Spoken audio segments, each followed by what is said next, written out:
In 48 hours, Donald Trump did something no Soviet general, no Chinese strategist, no adversary of the Western alliance in three-quarters of a century managed to accomplish.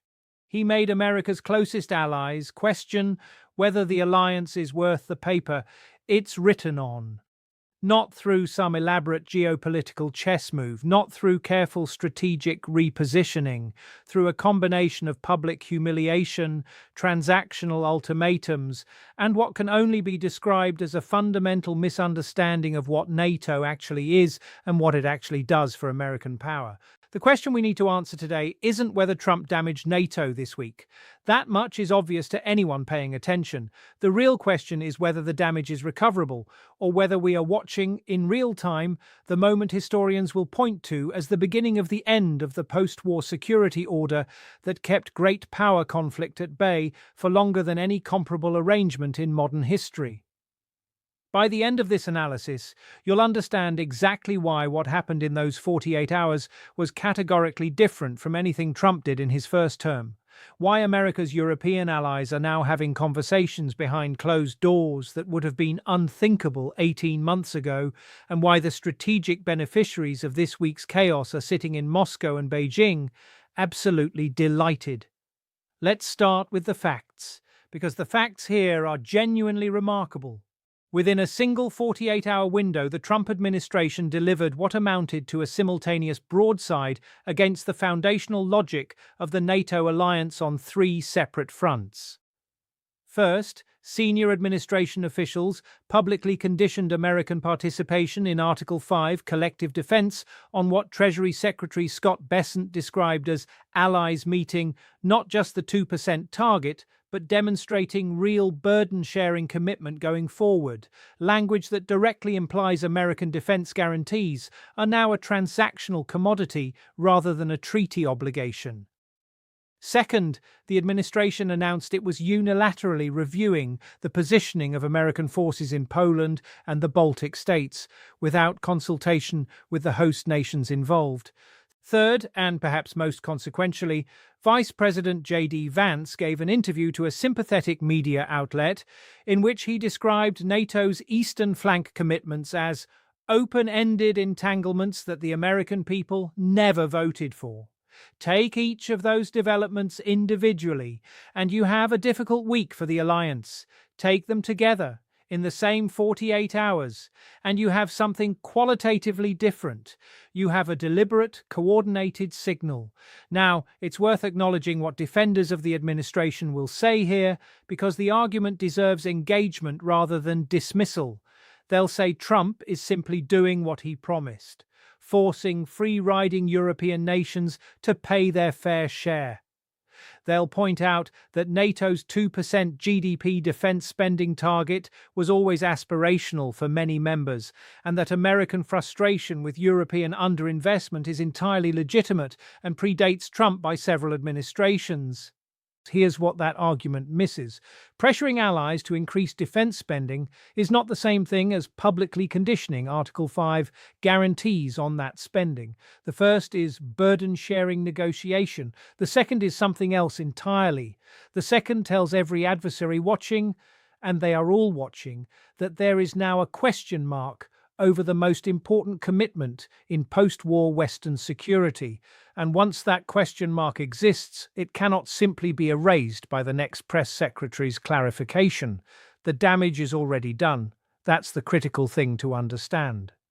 Stephen Erlanger, the veteran European correspondent for the New York Times, wrote this week that European diplomatic cables, not normally a source of overheated rhetoric, are describing the mood in European foreign ministries as shock combined with a dawning recognition that this time is different. That framing matters.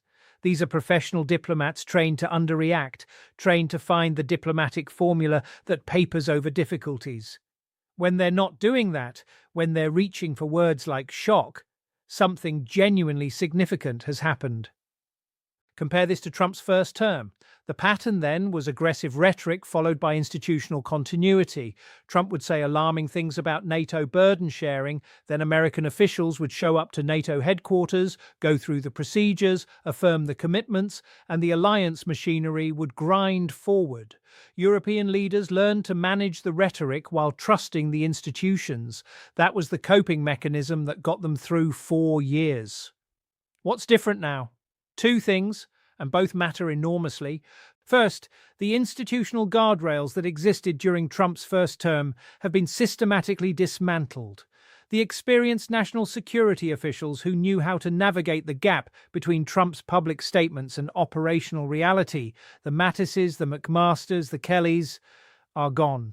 What replaced them is a cohort of officials whose defining characteristic is ideological alignment, with the view that traditional American alliance commitments represent a strategic liability rather than an asset. When Vance describes NATO's Eastern commitments as entanglements the American people never voted for, he isn't making a negotiating point.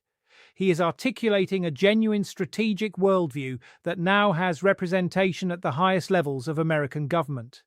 Second, and this is where it really gets serious, the European strategic landscape has fundamentally changed since Trump's first term. Russia invaded Ukraine in February 2022. The war has been grinding for over 3 years. The threat that NATO was always theoretically designed to address is no longer theoretical. It is actively kinetic, 300 kilometers from the Polish border. European allies aren't dealing with an abstract question about whether to worry about Russian aggression. They are dealing with a live war and a live question about what happens if it spreads. In that context, American ambiguity about Article 5 isn't an irritant. It is an existential security question. Here's something that isn't getting nearly enough attention in the mainstream coverage of this week's events. While the 48-hour NATO crisis was dominating headlines, something else was happening quietly in European capitals that reveals just how far the conversation has moved. The German government, and remember, Germany has been constitutionally and psychologically allergic to independent military thinking since 1945, convened an emergency session of its National Security Council to discuss what officials briefed to German media described as strategic autonomy contingencies. That is bureaucratic language for a very simple question. What does European defense look like if we can no longer count on America? France, which has been making this argument for decades and was largely ignored by its European partners, is now finding that argument taken seriously by governments that previously dismissed it as Gaullist posturing. Emmanuel Macron, whose repeated calls for European strategic autonomy were once treated as the slightly eccentric hobby horse of a French president with delusions of grandeur, is suddenly the person in the room who saw this coming. The speed of this shift is genuinely remarkable. Weeks ago, these were fringe conversations in European security circles. Today, they are mainstream policy discussions. What that tells you is that behind the diplomatic reassurances and the carefully worded statements about the enduring value of the transatlantic relationship, European governments are engaged in serious contingency planning for a post-American NATO security architecture. Now ask yourself, who benefits from that outcome? Vladimir Putin spent decades trying to drive wedges into the transatlantic alliance. He funded Eurosceptic political parties across the continent. He manipulated energy supplies to create economic pressure. He waged information warfare designed to erode trust in Western institutions. None of it worked as well as 48 hours of Trump administration statements. Xi Jinping, who is watching a potential NATO fragmentation with enormous strategic interest given its implications for any future Taiwan scenario, has spent years arguing that American alliance commitments are unreliable. He now has the American vice president making that argument for him. The strategic gift that this week represents to America's principal adversaries is difficult to overstate. Let's examine the historical dimension of this, because it genuinely matters for understanding the stakes. NATO was created in 1949 with a specific logic that is sometimes forgotten in contemporary debates about burden sharing percentages. The founding logic wasn't primarily about pooling military resources, though it did that. The founding logic was about creating a credibility commitment so robust, so unambiguous, that it would deter conflict from occurring in the first place. The genius of Article 5 wasn't that it meant America would definitely intervene if Lithuania was attacked. The genius was that it made any rational adversary conclude the risk of triggering that commitment was too high to take. That's deterrence theory, and deterrence theory has one absolutely fatal vulnerability. It only works as long as the commitment is credible. The political scientist Thomas Schelling, whose work on strategic commitment is about as foundational as it gets in this field, explained this with characteristic clarity. He noted that a deterrence commitment is only worth the cost an adversary believes you'll actually pay to enforce it. The moment serious doubt enters about whether you'd pay that cost, the deterrent value begins to degrade. And the degradation isn't linear. It doesn't just become slightly less effective. At some threshold of doubt, it collapses.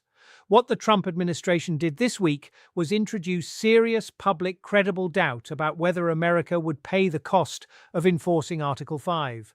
Not through a moment of rhetorical carelessness, through a coordinated, multi-front set of signals delivered by senior officials, including the Vice President of the United States. Think about what that means for a Russian military planner assessing options regarding, say, the Suwalki Gap, the narrow land corridor between Belarus and Kaliningrad that represents the most significant conventional vulnerability on NATO's eastern flank. Last week, the calculation about whether probing that vulnerability was worth attempting included a very heavy weight on the certainty of American response. This week, that weight is lighter. It may still be prohibitive, but it is lighter than it was. That change in calculation in the minds of those military planners is what this week actually accomplished. There's another dimension here that deserves serious examination because it cuts against a convenient narrative about this all being calculated strategic pressure. The argument that Trump's NATO pressure is sophisticated coercive diplomacy, that he's deliberately creating uncertainty to extract concessions on burden sharing, requires those making it to explain something. Effective coercive diplomacy requires a credible endpoint. It requires the target of pressure to believe that compliance will make the pressure stop. What signal has the Trump administration given that increased European defense spending would actually restore the unambiguous Article 5 commitment? What concession specifically resolves the conditionality? The answer is none.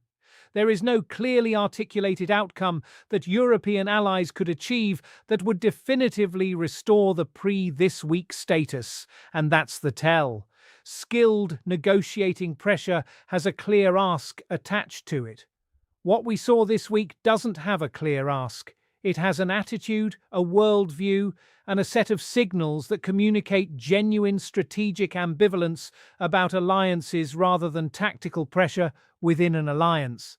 The Estonian Prime Minister put it with the directness that small nations on Russia's doorstep have earned the right to employ. She noted publicly that her country was not interested in what she called alliance commitments with footnotes. That is not the language of an ally haggling over defense contributions. That is the language of an ally beginning to question the fundamental terms of the relationship. Estonia, a country whose entire security architecture rests on NATO membership, a country that spends over 2% of GDP on defense and has done so consistently. A country that, by any reasonable measure, has done exactly what American officials demanded. And they are now talking about commitments with footnotes.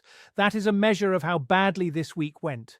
Bring all of this together, and the picture that emerges is one that should genuinely disturb anyone who thinks seriously about international security. In 48 hours, the Trump administration managed to simultaneously damage the credibility of the most successful security alliance in modern history, provide Russia and China with exactly the strategic narrative they've been trying to create for decades, trigger serious European contingency planning for a post-American security architecture, and do all of this without achieving any articulable strategic objective that justifies the costs incurred. The defenders of this approach will say Europe needed a shock to force genuine rearmament, perhaps. But there was a way to administer that shock. Sustained private pressure, specific and credible public demands tied to clear commitment restoration that didn't simultaneously hand adversaries a gift and leave allies genuinely uncertain about the foundational guarantee. That way wasn't taken. What was taken was the path of maximum ambiguity and minimum diplomatic craft. The consequences will not be immediate. NATO won't dissolve next month. American forces will still be stationed in Europe. The institutional machinery will continue to function. But something has changed that is very difficult to change back. The certainty that was NATO's core strategic asset, the unambiguous nature of the Article 5 commitment, has been replaced by a question mark. And in international security, question marks have a way of persisting long after the administration that created them has left office. When historians look back at this period, they will note that the most powerful military alliance in human history wasn't brought low by an external adversary. It was damaged, possibly irreparably, by the casual transactionalism of an American administration that fundamentally misunderstood what it was holding. NATO wasn't a business arrangement to be renegotiated. It was a credibility commitment built over 75 years. You can torch it in 48 hours, but you cannot rebuild it with a press conference. Such, unfortunately, is what we have just witnessed.